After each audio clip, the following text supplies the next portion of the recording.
시작하겠습니다.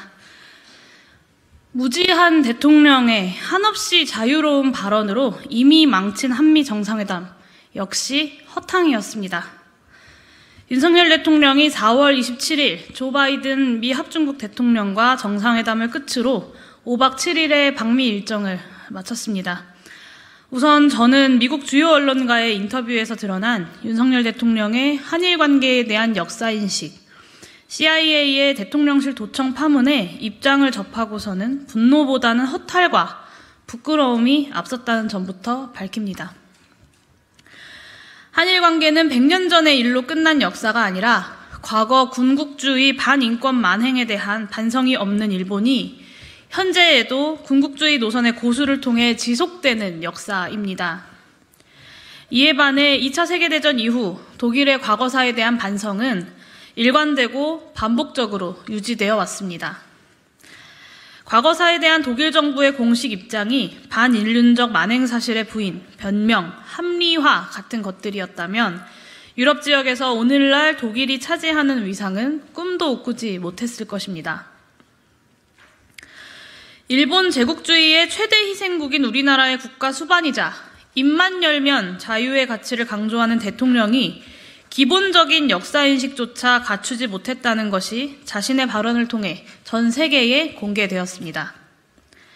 세계 10위권대의 경제 대국이라 자평하는 우리나라가 정신세계에서는 보편적 시민권을 얻지 못한 상태인 것 같은 부끄러움을 느꼈습니다. CIA 도청 관련된 질문에 대한 답변에서는 말문이 막혔습니다.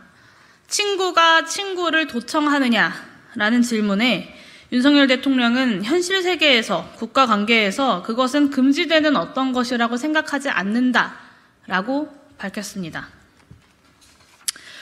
미 정보당국의 염탐 행위는 우리나라 대통령의 인터뷰를 통해 당연하고 자연스러운 국가 활동이 되어버렸습니다.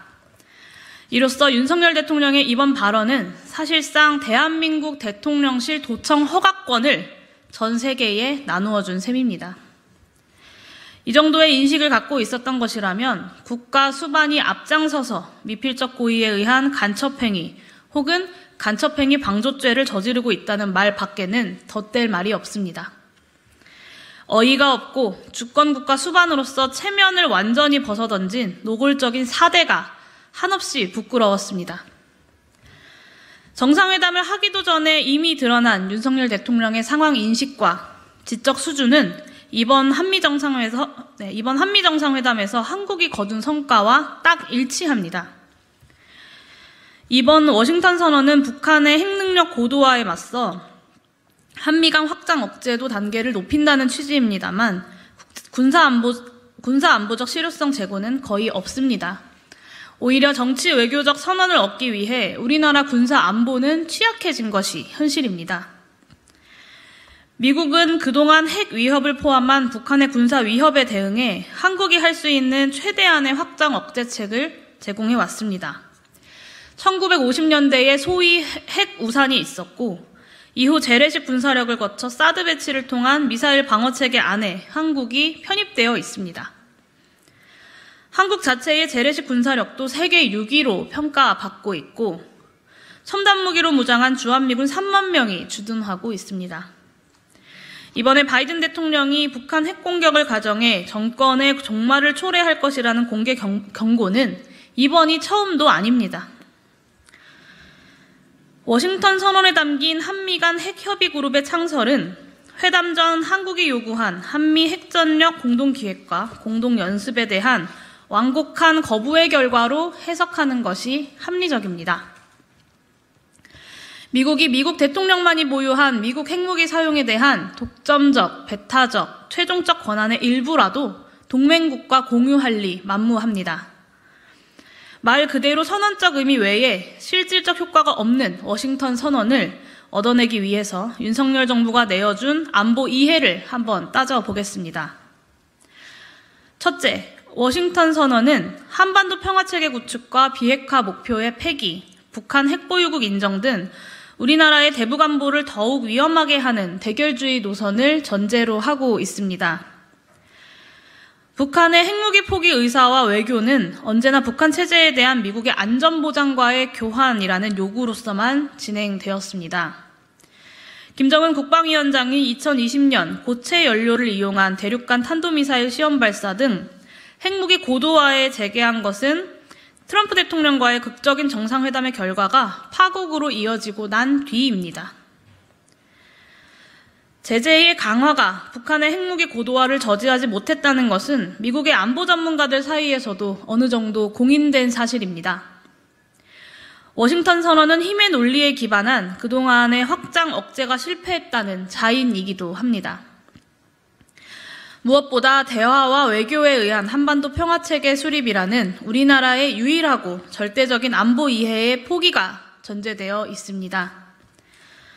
동시에 제재 기간 동안 핵무기 능력을 고도화해왔던 북한의 핵 능력을 인정함으로써 북한을 사실상 핵 보유국으로 인정하는 효과도 있습니다. 핵 확산을 저지하고 한반도 안보 위기를 축소시켜야 하는 상황에서 정부는 오히려 북한을 핵 보유국으로 인정하겠다는 것입니다. 이와 같은 비핵화 노력 자체보다는 힘의 논리에 근거한 핵 보복 중심의 대결주의 방식으로의 선회는 한반도 안보 위기의 점증과 동시에 민생 위기의 시대에 군비에 대한 더 많은 재정 지출을 뜻하기도 합니다. 둘째, 한미 정상회담을 포함해 윤 대통령의 방미 기간 중 행보는 동북아의 한미일 그리고 북중러 군사대결 구도를 심화시켰고 이것은 우리나라 안보를 한층 더 위험한 상황으로 만들었습니다. 미국이 확장 억제 강화 명분상 북한의 핵능력 고도화를 내걸지만 동북아에서 한미일 군사동맹의 강화는 실질이 중국과 러시아에 대한 억제 봉쇄다라는 것은 이미 다 알려진 사실입니다. 우리나라 사드 배치 당시 중국의 반발이 이를 설명합니다. 이번 워싱턴 선언은 동북아에서 한미일 북중러 군사대결 구도를 기정사실화하고 강화합니다. 이는 중국과의 호혜적인 경제협력, 북방외교 등으로 평화번영의 기초를 삼아왔던 우리나라의 안보 이익을 침해하는 방향입니다. 우크라이나에 대한 지원 문제 관련해 국가 최고 수반의 공개 발언으로 대한민국은 155mm 포탄 이외에 추가적이고 계속적인 군사무기 제공 압력 하에 스스로를 노출시켰습니다. 이는 세계 최강 수준의 군사력을 갖추고 한반도에 인접해 있는 러시아의 대한민국 군사 적대를 한층 키워 놓았습니다. 사실 우크라이나에 대한 조건부 살상무기 지원 가능성을 2번이나 확인한 윤석열 대통령의 발언은 사후 정당화 논리에 불과합니다. 대통령의 발언이 한국 보유 155mm 포탄이 우크라이나를 최종 목적지로 하여 대량 반출될 것이 분명히 확인된 CIA의 도청 문서 공개 이후 그리고 155mm 포탄의 반출 사실이 국내 언론 보도 이후에 나왔기 때문입니다. 윤석열 대통령은 이 문제를 수습하는 것이 아니라 러시아를 추가적으로 자극하는 언사를 선택했습니다. 대통령 개인의 유화적이고 단순한 선악 세계관에 부합할지는 모르겠지만 한반도의 안보는 더 위험해졌다는 것이 분명한 사실입니다. 중국의 최대 안보 이슈인 대만 문제에 대해서도 윤석열 대통령은 우리나라 경제와 군사 안보에 위해를 줄 수 있는 언사를 이어갔습니다. 대만은 우크라이나 전쟁의 결과가 나온 이후 중미 사이에 패권 경쟁을 시험하는 무대로 지목되고 있습니다. 윤 대통령은 대만 문제의 평화적 해결이라는 한국의 외교적이고 원론적인 수준의 발언을 넘어서 대만을 엄연한 중국 주권 영역으로 바라보는 중국의 입장을 부인하고 비판하는 수준으로 나아갔습니다. 대만에서 중미 간 무력 충돌 발생 시 우리 국민의 생명과 영토의 안녕을 지키기 위한 최선은 한국의 군사적 불개입일 수밖에 없습니다. 윤석열 대통령의 발언은 한국의 정치적, 군사적 위치를 중국의 적대국으로 한 걸음 더 근접시키는 어리석고 위험한 발언일 뿐입니다. 우리가 이번 한미정상회담의 최대 경제 현안이라고 기대했던 반도체법, 인플레이션 감축법상 우리나라 기업들의 이해관계 조정은 회담 의제에도 오르지 못했습니다. 대통령실은 넷플릭스 4년간 25억 달러 투자를 포함한 8조 원의 세일즈 외교를 했다고 자랑합니다. 해외 순방마다 우려먹는 세일즈 외교의 실상도 이제는 비판적으로 돌아볼 때가 되었습니다. 그런데 8조 원 직접 투자 효과를 그대로 인정한다 손 치더라도 이게 최대 경제 현안인 반도체법, 인플레이션 감축법의 이해관계를 가릴 수준이 됩니까? 미국이 그간의 세계화와 자유무역의 논리를 뒤집고 한미 FTA도 위반한 반도체법, 인플레이션 감축법을 제정해 우리나라 4대 그룹이 울며 거저 먹기로 약속한 대미 직접 투자액이 2022년 45조 원가량입니다. 미국은 지난 3월 21일 반도체법 세부 지침을 발표했습니다. 첨예한 이해관계가 걸려있던 가드레일 조항에서 최악의 상황은 피했지만 기본적으로 반도체법이 설정한 프레임 자체가 우리나라 반도체 기업에게 씌우는 불이익을 변경하지 않았습니다. 미국은 또한 지난 4월 17일 인플레이션 감축법 세부 지침을 발표했고 전기차 보조금 수혜 대상에서 한국 완성차 기업들을 최종 배제했습니다. 이렇게 미국은 한미정상회담 이전에 한국의 최대 경제 이해가 걸린 의제를 미국 의도에 맞춰서 결정하고 회담 테이블에서 치워버렸습니다. 반도체법과 인플레이션 감축법이 정한 게임의 규칙은 우리나라 기업들에게 더 큰 이익의 기회를 제공하는 것이 아니라 손해의 크기를 줄이는 게임에 불과했습니다.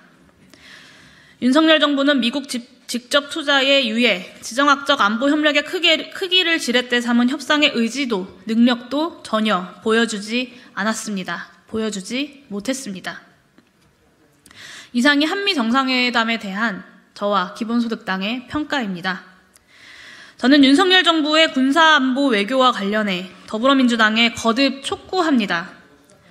대통령의 망언이나 무능 비판을 넘어서 대한민국 안보 위기를 고조시키고 평화 질서를 위협하는 윤석열 정부의 군사외교 노선과 행보에 대해서 시민사회를 포함한 강력한 반대 압력을 조직해야 합니다.